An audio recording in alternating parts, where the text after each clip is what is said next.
The fall of the iron gavel. The suburban streets of Willow Creek lay still under the gentle hum of a late March evening in 2025. Streetlights cast a warm, amber glow across manicured lawns and evenly spaced homes, their long shadows stretching like silent sentinels over the pavement. It was the kind of night that promised peace, a rare commodity for Police Chief Daniel Harper. After a brutal 12-hour shift filled with relentless calls, mountains of paperwork, and the ceaseless chaos of managing a department, all he craved was a steaming shower, a chilled beer, and a few precious hours of uninterrupted sleep. He turned his patrol car onto Maple Lane, his street, the familiar sight of his modest two-story home coming into view. His shoulders slumped with relief as he imagined sinking into his couch. But that relief evaporated the moment his headlights swept over his driveway. Blocking the entrance was a hulking tow truck, its hazard lights flashing like an obnoxious heartbeat against the quiet night. The amber pulses bounced off the asphalt, jarring against the stillness. For a fleeting second, Daniel assumed it was just a neighbor's misfortune, a breakdown, maybe, or a late-night tow after a fender bender. But as he eased his car to a stop, his trained eyes caught something else. A man standing beside the truck, clipboard in hand, radiating an air of smug satisfaction that Daniel knew all too well. It was Travis Reed, the self-proclaimed Community Standards Officer for the Willow Creek Homeowners Association, or as most residents bitterly dubbed him, the pretend cop. Daniel exhaled slowly, his grip tightening on the steering wheel. Not tonight, he thought. He was too damn tired for whatever petty power play this was. Shoving the car door open, he stepped out, his boots hitting the pavement with a deliberate thud. He forced his voice to stay level, though irritation simmered beneath the surface. "Move the truck, Travis." Travis barely glanced up from his clipboard, his lips curling into a smirk. "Should have paid the fine, pal," he said, tilting his head toward the empty spot where Daniel's personal pickup truck had been parked that morning. Daniel's stomach dropped. His truck was gone. He dragged a hand down his face, a slow, creeping realization sinking in. "For what?" he asked, his tone flat but edged with steel. Travis lifted the clipboard with exaggerated flair, as if it were a badge of honor. "Unpaid fine. $79. Daniel blinked. $79? "Yep," Travis said, clearly relishing the moment. "We sent notices. You ignored them. No warning needed after that." Daniel's jaw tightened. "What notices?" Travis shrugged, flipping through the papers with mock nonchalance. "Not my problem. Rules are rules." Pulling out his phone, Daniel scrolled through his email, his thumb flicking past a flood of work messages and spam. Sure enough, buried in the mess, was an email from the Willow Creek HOA. Subject line, "Final notice, urgent past due balance. $79. Sent 3 hours ago." He let out a slow breath through his nose, forcing himself to stay calm. He looked up at Travis, who was still grinning like he'd just checkmated a grandmaster. "Where's my truck?" Daniel asked, his voice low and dangerous. "Impound lot," Travis replied, tapping the clipboard. "You can get it back for $250 plus storage fees." Daniel's eye twitched. "So let me get this straight," he said, stepping closer, his 6-foot frame casting a shadow over Travis. "You towed my truck over a $79 fine before I even had a chance to see the email, and now you've blocked my driveway with this monstrosity?" Travis's smirk widened. That about sums it up. Daniel cracked his neck, fighting the urge to say, or do, something he'd regret. He'd faced down drug lords and armed robbers with less arrogance than this guy. "Move the truck," he said again, his patience fraying. Travis held up a hand, his tone dripping with condescension. "Oh, I can't do that. You've got to settle the fine first. It's policy." That was it. Daniel pulled out his phone again, dialing the non-emergency dispatch line. It rang once before a familiar voice picked up. "Dispatch, this is Kelly." "Hey, Kelly, it's Harper. I need a traffic obstruction unit at my residence." "Now." Travis's smirk faltered. Whoa, what do you think you're doing?" Daniel met his gaze with icy calm. "Getting your truck moved. Legally." The tow truck driver, a burly man who'd been leaning against the vehicle, looking bored, suddenly straightened. "Wait, are you a cop or something?" Travis scoffed, waving a dismissive hand. "Doesn't matter. This is HOA jurisdiction. Cops can't touch us." Daniel inhaled sharply, rubbing his temple. "That's cute," he muttered. He turned and strode to his mailbox, flipping it open. Inside was a physical notice, crisp and uncreased. He skimmed it quickly, his irritation morphing into something colder, more dangerous. Effective immediately, Daniel Harper has accrued additional violations totaling $500. Violations include improperly installed porch light, lawn not in uniform height standards, unauthorized mailbox decoration. He frowned, then it clicked. The unauthorized decoration was a small blue "Support Our Police" sticker he'd slapped on the mailbox years ago. They'd find him for that. Travis was practically bouncing with glee. "Oh yeah, buddy, you've got more fines stacking up.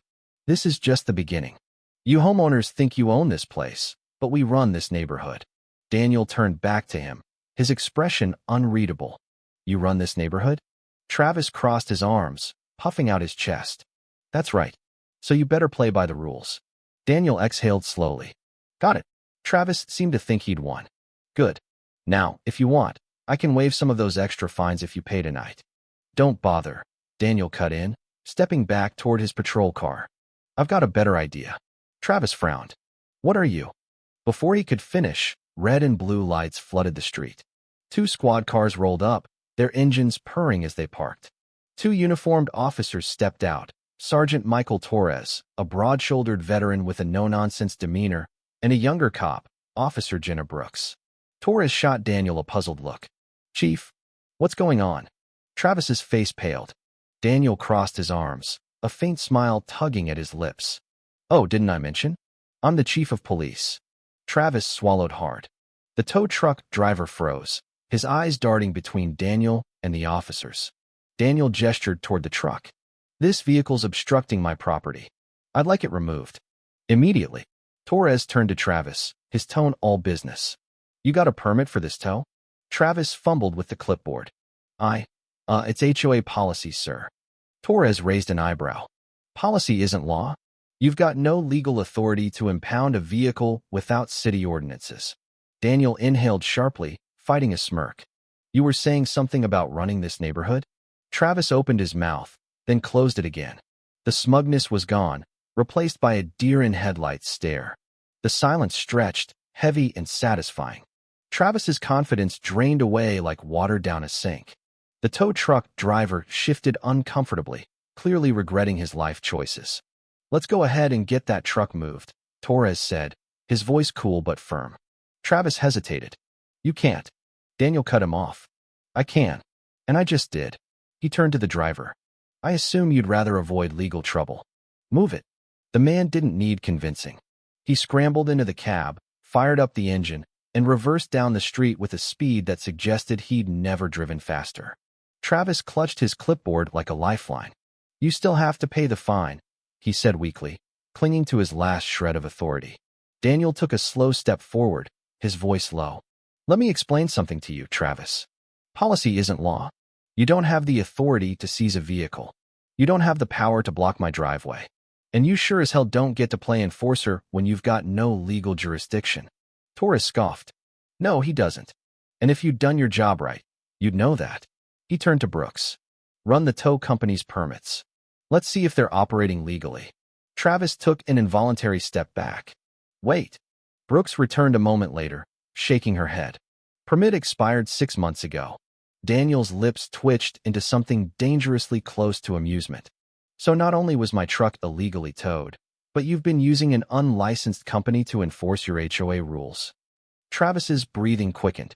That's not my fault." "Sure it is," Daniel replied smoothly. "You hired them. You issued the order. And now you're going to explain that to the city." He gestured to Torres. "Let's make sure HOA leadership knows about this." Travis looked like he might vomit. "You can't call them."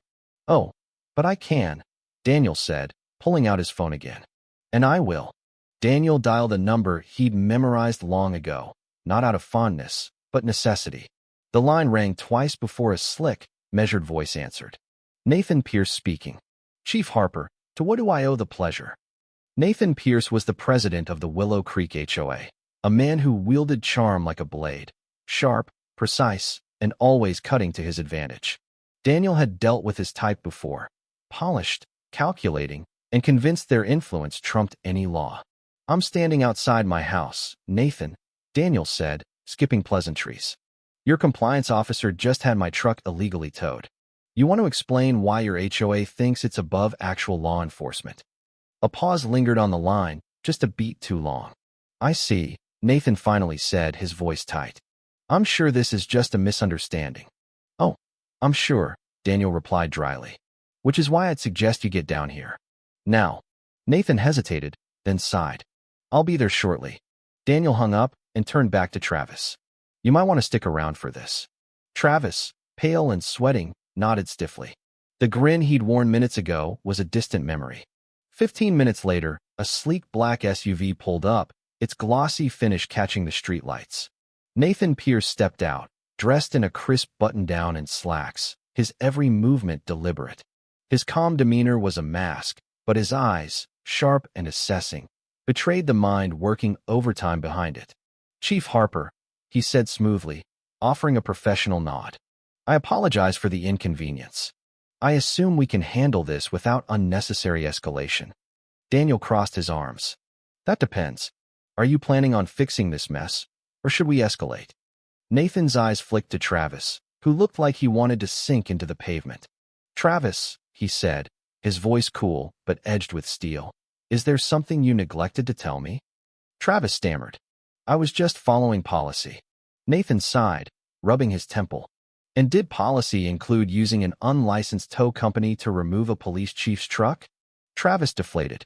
I didn't know their permit was expired. Unbelievable, Nathan muttered. He turned back to Daniel. I assume your truck is being returned? Daniel nodded. It better be. And the fees? Of course, Nathan said quickly. They'll be waived. How generous, Daniel said, his tone dripping with sarcasm. And the other fines? Nathan hesitated. I'm afraid those stand. Daniel pulled the folded notice from his pocket and held it up. You mean these? Let's see. My porch light's too bright, my lawn's not uniform, and my mailbox has a sticker. Tell me, Nathan, do you get the same scrutiny from your own HOA? Nathan's jaw tensed. All homeowners are expected to follow the rules. Daniel's smirk returned. Is that so? He nodded to Torres. Sergeant Torres? Torres stepped forward, holding a printed report. We pulled public records on Nathan Pierce's property. Seems he's got a few violations himself. Nathan's head snapped toward him. That's private information. Not to law enforcement, Daniel said. He took the paper, reading aloud. Unapproved backyard structure, overgrown hedge, porch light out of compliance, unauthorized flag display. Should I keep going? Nathan's expression darkened. That's not relevant. Oh, I think it is, Daniel said, folding his arms. Because while my little sticker gets me fined, you're getting a free pass. That almost sounds like selective enforcement, Nathan. Nathan's nostrils flared. This is ridiculous. No, Daniel said, his voice hardening. What's ridiculous is you running this HOA like your personal racket. And trust me, this isn't over. The air on Maple Lane thickened with tension as Nathan Pierce's polished facade began to fray. His lawyer, a wiry man named Victor Grayson, arrived moments later in a silver sedan, stepping out with the practiced ease of someone who thrived on smoothing over messes. He adjusted his tie and flashed Daniel a tight smile. Chief Harper, I assume there's been a misunderstanding. Daniel crossed his arms, unimpressed. No misunderstanding. Just a lot of illegal activity. Victor's smile didn't waver. I see. And I assume you have evidence to support these claims. Daniel held up the violation notice, then gestured to Torres. Illegal tow operation, confirmed. Selective enforcement, documented. And once we dig into the HOA's financial records, I'm betting we'll find more. Victor's confidence flickered. Chief, this is an internal matter. There's no need for law enforcement involvement. Daniel's grin was sharp. Oh, see, that's where you're wrong. When you run an HOA like a criminal enterprise, it becomes my problem. Nathan's patience snapped. You don't have the power to come after us, Harper. Daniel's smile turned razor-edged. Oh, but I do. And you're about to find out what that means.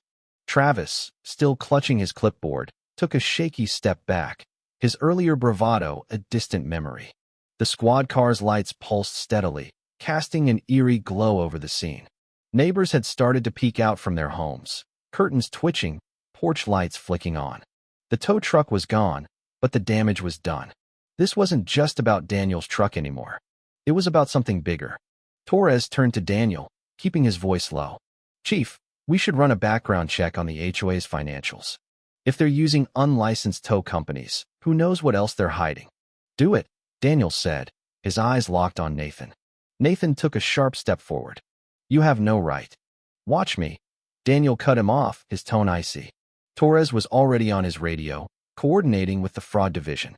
Officer Brooks flipped through a stack of public records they'd pulled on the fly, her eyes widening. "Chief, you're going to want to see this."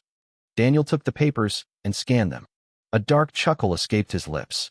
"Nathan, you've been charging extra fees on every fine you issue. Fines that, by the way, exceed legal HOA limits." Victor cleared his throat. "Those funds go toward community maintenance." "Funny," Daniel interrupted, "because they seem to be going to an LLC registered in Nathan Pierce's name." Silence fell like a hammer. Travis's head snapped toward Nathan. "Wait, what?" Daniel tilted his head, feigning surprise. "You didn't know? All that fine money you've been collecting, it's not going to the HOA. It's padding Nathan's personal wallet." Travis's mouth opened and closed, no sound coming out. Nathan's lawyer stepped in, his voice firm. "Chief Harper, I suggest we discuss this privately." "No," Daniel said, his smile gone. "We're past that." Nathan's fists clenched, his composure slipping. "You don't know what you're doing, Harper." "I know exactly what I'm doing," Daniel replied, stepping closer. "And the best part? You don't have the power to stop me." Brooks piped up again, flipping through more pages. "Oh man, this is bad." "How bad?" Daniel asked, raising a brow. She looked up, almost giddy with disbelief. "Misused HOA funds for personal travel, private dinners, and, get this, a vacation home in Florida." That was it. The final crack. Neighbors were stepping onto their lawns now, phones out, recording the unraveling spectacle. Nathan's mask shattered, his breath shallow, his shoulders rigid. Daniel exhaled slowly, savoring the moment. "You really thought you were untouchable, didn't you? That nobody would check? That people would just keep paying, keep complying, because you had a title and a lackey with a clipboard?" Nathan swallowed, but words failed him. Daniel stepped aside, nodding to Torres. "Nathan Pierce," Torres said, pulling out his cuffs, "you're under arrest for financial fraud, embezzlement, and abuse of power." Nathan barely reacted before Torres snapped the cuffs on. The crowd erupted. Cheers, laughter, clapping. Travis panicked, lifting his hands. "Wait, I didn't know any of this. I was just following orders." Daniel turned to him, tilting his head. "Funny. That's what corrupt enforcers always say. I'll cooperate." Travis blurted, desperation in his eyes. "I'll give you everything, please." Daniel studied him for a long moment, then glanced at Torres. "If he cooperates, how much leniency could the DA offer?" Torres shrugged. "Could be significant, depending on what he's got." Travis nodded furiously. "I'll talk. I swear." Nathan, still struggling against his cuffs, glared at him. "You traitorous little." Daniel leaned in, cutting him off. "Looks like your house of cards just collapsed, Nathan." "You have no idea who you're messing with," Nathan spat, his voice trembling with rage. "I have lawyers, connections. You think you've won?" Daniel smirked. "No, Nathan. I know I have." As the officers led Nathan to the squad car, his protests grew weaker, drowned out by the crowd's growing energy. Daniel turned to the neighbors, raising his voice. "If you've been fined unfairly by Nathan Pierce and his board, now's your chance to come forward." A murmur rippled through the gathering. Then an elderly woman, Mrs. Eleanor Grayson, no relation to the lawyer, stepped forward, her voice trembling. "He fined me $500 for planting tulips." A man followed, Mr. Sanjay Patel, a quiet accountant from down the street. "He threatened to foreclose on my house over a fence violation." And then, like a dam breaking, the stories poured out. Fines for trivial nonsense. Painted mailboxes, unapproved shrubs, a flag 2 inches too tall. Threats of liens over late payments. Years of harassment, all under Nathan's reign. Daniel nodded slowly. "Well," he said, "looks like we're going to need a bigger investigation." The crowd cheered again, louder this time. Torres grinned. "This HOA's done, Chief." Daniel glanced at the squad car as the door slammed shut on Nathan. Oh, he's going exactly where he belongs. The night stretched on, but the energy in Willow Creek didn't fade. The bonfire someone had lit in Jim Callahan's backyard roared higher as neighbors tossed in old HOA notices, rulebooks, and fee statements, symbols of years of oppression going up in flames. Jim, a retired Marine with a booming laugh, added the piece de resistance, a giant campaign poster of Nathan Pierce from his first HOA election. It curled and blackened in the fire, drawing whoops and applause. Daniel sat on his porch, nursing a beer, watching the embers rise. The weight that had crushed this neighborhood for years was lifting, replaced by a raw, electric sense of freedom. Nathan was gone, handcuffed and silent in the back of a squad car. Travis had flipped, spilling every dirty detail he knew. The HOA's accounts were frozen, and every fine issued under Nathan's leadership was under review. Refunds were coming. But for Daniel, this wasn't the end. It was a beginning. His phone buzzed relentlessly, messages from strangers flooding his inbox. My HOA's just as bad, any advice?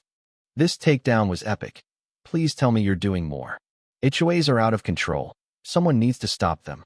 He scrolled through, the scope of it sinking in. This wasn't just Willow Creek. This was everywhere. Suburban neighborhoods across the country choked by petty tyrants with too much power and too little oversight. Torres approached, flipping through a stack of HOA records. This is worse than we thought, Chief. Nathan wasn't just pocketing fines.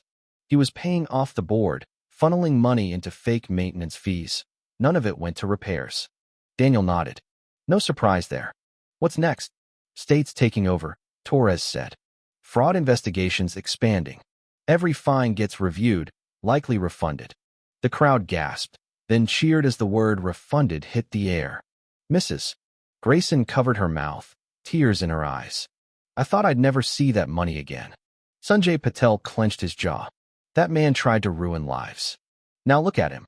Daniel glanced at the squad car, where Nathan sat, staring blankly ahead. No more arrogance, just a man who'd lost everything. A city inspector, a wiry woman named Clara Evans, stepped forward, clipboard in hand. By state law, an HOA under criminal investigation has two options: elect a new board under government oversight, or the homeowners can vote to dissolve it entirely. That got everyone's attention. Jim Callahan crossed his arms. So you're saying we can get rid of the HOA for good? Clara nodded. If the majority agrees, yes. Mrs. Grayson raised a trembling hand. All in favor of burning this HOA to the ground. Every hand shot up, laughter and applause erupting. Clara chuckled. Well, that was easy. I'll start the paperwork. Daniel shook his head, amused. He'd spent years chasing criminals, but watching a neighborhood reclaim its power felt different, better. Jim clapped him on the back. Chief, you're a damn legend. Mrs. Grayson grinned. We should frame a photo of Pierce's arrest for the old HOA office. Might be the first useful thing that place ever did, Daniel quipped. Sanjay looked around. So what now? No HOA, do we still have rules? Clara nodded. City ordinances apply. Noise, parking, property disputes, it's all handled legally. No more HOA fines or compliance officers. Someone shouted from the back. So I can finally paint my house purple? More laughter rippled through the crowd. Sanjay crossed his arms. Honestly, I think we'll be fine without an HOA. If there's an issue, we'll handle it as neighbors. Daniel exhaled, taking it in. This was what a real community looked like. Not a system of control, but people working together. Torres nudged him. What about you, Chief? Ever think of running for HOA president before we torched it? Daniel laughed. Not a chance. I deal with real criminals. Mrs. Grayson smirked. What if we call it the Daniel Harper Protection Association? Nope, Daniel said, shaking his head. If you need me, just call 911 like normal people. The celebration grew louder. Someone cranked music, and the bonfire blazed on. Daniel watched, a rare smile tugging at his lips. This was a victory, but his gut told him the fight was far from over. By morning, Willow Creek was a different place. No patrol trucks lurked. No violation notices fluttered on doors. The HOA was dead, its corrupt core exposed and dismantled. Nathan Pierce faced charges that would bury him for years. Travis Reed's testimony was a goldmine, detailing every shady deal the board had pushed through. Homeowners were getting their money back, their records cleared, their lives restored. But Daniel's phone wouldn't stop buzzing. His inbox overflowed with messages from across the country, hundreds, then thousands, of homeowners begging for help. My HOA fined me for a birdhouse. They're threatening to take my home over a $50 fee. We need someone to fight back. He leaned back in his chair, staring at the screen. This wasn't just a local win, it was a spark. People were waking up, angry and ready to push back against the unchecked power of HOAs nationwide. Torres texted him a heads up. HOA investigations expanding statewide. Other associations under review. This thing's bigger than we thought. Daniel smirked. He'd figured as much. Another message popped up from Jim Callahan. Dude, we bought Pierce's beach house. HOA Revenge Tour 2025, you in? Daniel burst out laughing. The neighborhood had pooled their refund money to buy Nathan's prized Florida vacation home, the ultimate poetic justice. He typed back, maybe. Keep me posted. But the messages kept coming. He opened his social media, fingers hovering over the keyboard before he posted. Is your HOA corrupt? Fined for ridiculous reasons? Tell me your story. Let's bring these power-hungry pests down together. The response was instant. Notifications flooded in, stories of absurd fines, threats, and selective enforcement mirroring Willow Creek's nightmare. A woman in Texas fined for a cracked driveway. A man in Ohio facing foreclosure over a flagpole. A retiree in California harassed for a garden gnome. Daniel scrolled, the scale of it sinking in. HOAs had become a suburban plague, petty dictatorships hiding behind community standards. Most only held power because no one challenged them. Maybe it was time that changed. His phone rang. Torres. Chief, you see the news? Not yet, Daniel said, switching to speaker and pulling up a local station's site. The headline blared. Willow Creek HOA scandal sparks statewide crackdown. The article detailed Nathan's arrest, the illegal tow operation, and the misappropriated funds, then pivoted to a growing wave of investigations. Other HOAs were scrambling, their boards under scrutiny as homeowners filed complaints en masse. State attorney generals involved now, Torres said. They're calling it a reckoning for corrupt associations. Good, Daniel said. About time. You started this, Chief, Torres added. People are pissed, and they're looking to you. Daniel rubbed his temple. He'd wanted a quiet night, not a movement. But the messages kept pouring in, each one a plea for help. He couldn't ignore it. That afternoon, he met with Jim, Sanjay, and Mrs. Grayson at the old HOA office, now just an empty shell. We've got a list, Jim said, sliding a notebook across the table. Every neighbor who got screwed by Pierce. We're organizing, making sure everyone gets their say. Sanjay nodded. And we're hearing from other towns. They want advice, how we did it, how we won. Mrs. Grayson smiled. You're famous, Chief. They're calling you the HOA Slayer. Daniel groaned. Great. Just what I needed. But he took the notebook, flipping through pages of names and stories. This wasn't just about refunds. It was about justice. And it was spreading. Weeks turned into months, and the ripple became a tidal wave. Daniel's social media post had ignited a grassroots movement, homeowners banding together, sharing evidence, filing lawsuits. News outlets dubbed it the HOA Uprising, with Willow Creek as ground zero. State after state launched investigations, uncovering fraud, embezzlement, and abuse in associations coast to coast. Daniel found himself at the center, reluctantly advising groups via video calls and emails. Check public records, he'd say. Demand financial transparency. If they push back, call the city. Most HOAs crumble when you shine a light on them. In Willow Creek, life settled into a new normal. The dissolved HOA left a vacuum, but the neighbors filled it with something better: block parties, mutual help, no clipboard-wielding enforcers required. Jim's bonfire became a monthly tradition, each one a middle finger to the old regime. Nathan Pierce's trial was a circus. Travis's testimony painted a damning picture: years of skimming dues, bribing board members, and strong-arming residents. The vacation home, private jets, and lavish dinners, all funded by fines for tulips and stickers. Nathan got 10 years, his lawyer's slick talk no match for hard evidence. One evening, Daniel sat on his porch, the neighborhood quiet save for crickets and distant laughter. His truck was back in the driveway, The blue sticker still on his mailbox, unfined and untouchable. His phone buzzed with a new email. Chief Harper, my HOA's threatening me over a shed. Can you help? He sighed, then smiled. The fight wasn't over, not by a long shot. He typed back, send me the details. Let's take him down. The HOA reign was ending, one neighborhood at a time. And Daniel Harper, whether he liked it or not, was leading the charge.